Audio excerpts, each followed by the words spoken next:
Sir हमने कल देखा, कल देर रात में काफी तेज झटके भूकंप के महसूस हुए और इसका केंद्र हमने देखा नेपाल था, लेकिन बाकी इलाकों में क्या इसको लेकर कहेंगे पूरा? एक्चुअली आप जब देखेंगे कि 9 नवंबर 2022 2022 9 November 2022 there was the one earthquake. If you see this the map, you can see this 9 November 2022 6.3 magnitude का अर्थक्वेक हुआ था, ये देख रही हैं। इसके बाद से आप इधर में जाइए तो फिर जनवरी 2023 में 5.8 मैग्नीट्यूड का हुआ दिस अर्थक्वेक। अगेन ये नवंबर के जिस अब साउथ ऑफ द ईस्ट में 6.2 अर्थक्वेक 3 अक्टूबर 2023। तो इसका मतलब ये है कि ये जितने आप लाइन देख रही हैं तो हिमालय का जो भी नेपाल हिमालय है कंसिस्ट ऑफ डिफरेंट सेस्मोटेक्टोनिक सेटिंग्स। इसमें बहुत से फॉल्ट्स होते हैं, डिफरेंट फॉल्ट्स जो कि सेस्मोजेनिक फॉल्ट होते हैं। जो फॉल्ट जब होता है, फॉल्ट क्या है, 2 ब्लॉक का डिस्प्लेसमेंट है, means it is the dynamic object. Sometimes fault started to be quiescent, sometimes fault started to be dynamic.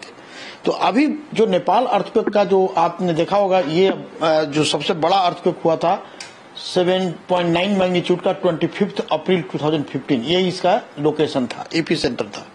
और कल जो अर्थक्वेक हुआ 23:32 में रात में, वो ये अर्थक्वेक जो है ये नवंबर वाला जो अर्थक्वेक है 2022, the earthquake of 2022, just it was the eastern side of this November earthquake, but it was all propagated. If you come here, then you can see the 7.9 earthquake aftershocks occurred 7.3, biggest aftershock, first aftershock. So it was occurred in between the November earthquake as well as it's the aftershock of the 7.9 earthquake 25th April 2015. Why it is happening? Because when the one earthquake occurs, it releases the strain energy. That strain energy accumulates somewhere, and it keep on accumulating and keep on increasing. So once is the shearing strength or bearing strength of the rock material exceeded, then that zone rock ruptures, means breaks, and then earthquake happen. So several types of the earthquakes, 5.8, 6.2, 6.3, again 6.4 occurred in this zone. So huge amount of the strain energy has already been released. Okay, has already been released. But if you come to the rupture propagation, this is the rupture propagation directions. It was along the rupture propagation, means 7.9 magnitude earthquake on 25th April 2015, and again its aftershock is the 12th May 2015, 7.3 magnitude this. If you draw a line, then this line was in a straight line. Okay? So this is along the strike of the Himalayan fault zone. Okay, so there is the called a MCT, main central thrust. It is called MBT, main boundary thrust. It is called HFT, main frontal thrust. Here different thrusts. So this is the coming on from there. This is the older, okay, and this is younger than the MCT, and this is the youngest than the MCT and younger than the MBT. So strain energy is different. That's why it is the releasing. So release of the energy is good sign, because 6.4 magnitude earthquake releases energy too much. That means this zone is started not going to accumulate so much energy for bigger earthquake of more than 7 or more than that. Okay, so it was actually the indication that these all seismogenic faults are now activated. Okay. That you said that this is not the first time that kind of earthquake happened in Nepal, but why always epicenter is Nepal, sir? Because Nepal is very complicated. You see, it was whenever here you can see there is a central seismic gap zone they are telling. Okay, means there are no big earthquake in the Kangra earthquake as well as in the 1934 Bihar earthquake. This is called a gap zone, but this zone has a lot of the potential of generating energy, because not the earthquakes of the bigger magnitude occurred any time. So they are telling it is seismic gap zone for impede the big earthquake. But we did not tell like that. We tell that gap zone has not a big earthquake happen. But now there is no chances of the biggest earthquake if there is the zone is ruptured 6.4 and 7.9 and 7.3. But in between there is a chances of the magnitude in between 6.4 and 7.3. Like when this yesterday earthquake and the aftershocks of the earthquake, there is a chances of the occurrences of the earthquake of the magnitude lesser than that. So maybe 6.2, maybe 6.1, maybe 6.4, 6.3 in these gap zones. Because I told you that when the stress energy released is accumulated somewhere. So the part which is spared, the part which is spared, the part which is spared is liable to rupture again. And why it is so? Because it is the so much false complication. You can see MCT is now going to have a lot of the MCT has changes of its ramp, its all positions is changing.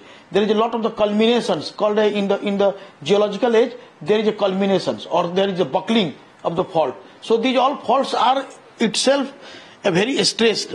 So a stressed fault is going to break. आप यदि इसको देखेंगी तो आपको मैं अभी सेक map दिखाऊंगा.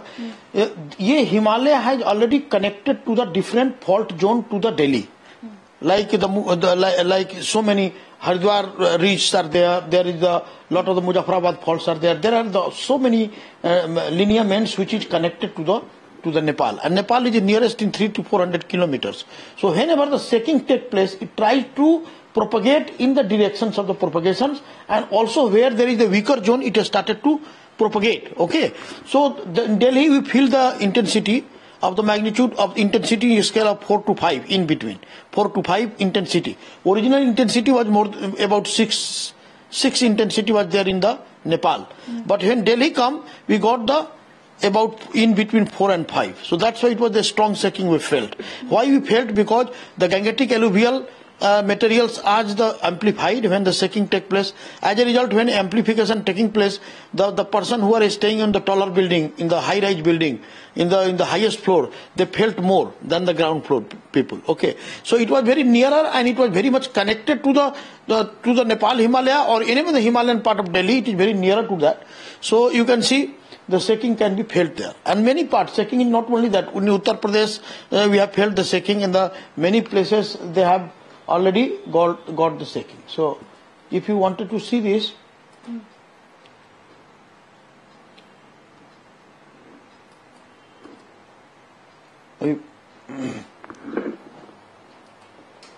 then I can show you here.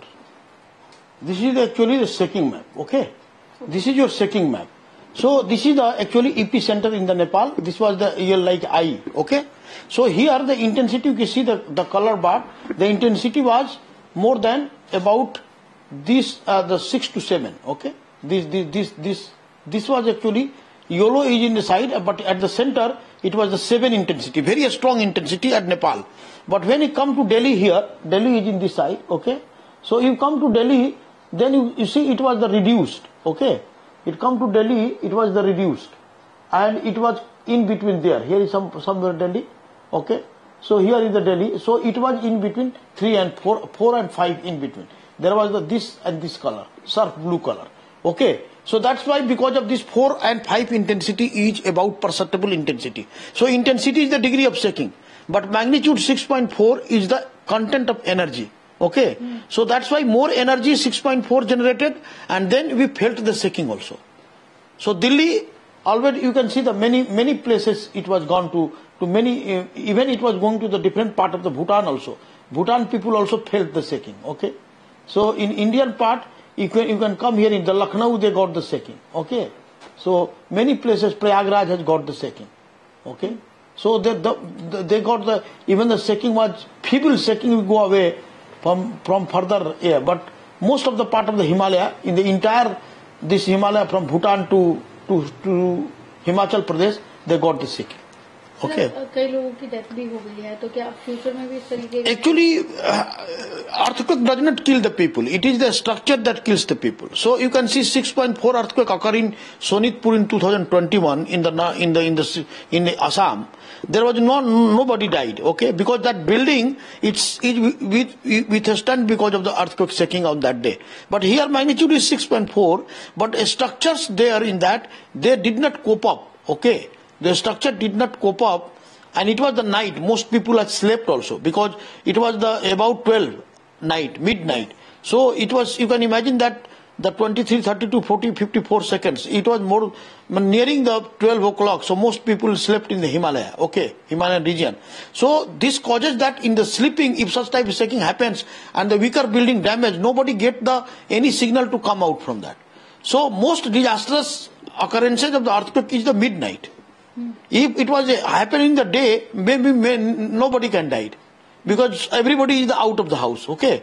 So this was vulnerability is because of the time.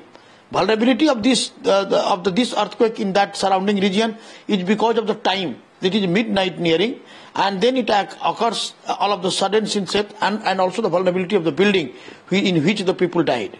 So that was actually proper cause. Okay, so we don't worry, but we have to have very much cautious that our structures must not be damaged due to the earthquake, and we are living there in the vicinity of the Himalaya or the vicinity of even the Yamuna, because you can see the shaking in Yamuna near the Yamuna river is more because it was the the alluvial materials, so that got the amplified. So now time has come that we have to have an earthquake risk resilient structure. What the Ministry of Earth Science says, our National Center for Seismology is the nodal agency. We are doing seismic microresonance study to generate the parameter for earthquake risk resilient structures and infrastructures. So the Himalaya, particularly in the Nepal Himalaya, you are seeing from 2015 till today the activity is taking place. Some is the very strong, some is the moderate, some is the micro. But micro occurrences is good, okay. It was the minimizing not to occur the chances of the big earthquake. 6.3, 6.2, 6.4 has happened in the within 1 year in that zone. You can see the West Nepal and as well now eastern part of the Nepal, northeastern part of Nepal. So I think the signal is that the state is releasing.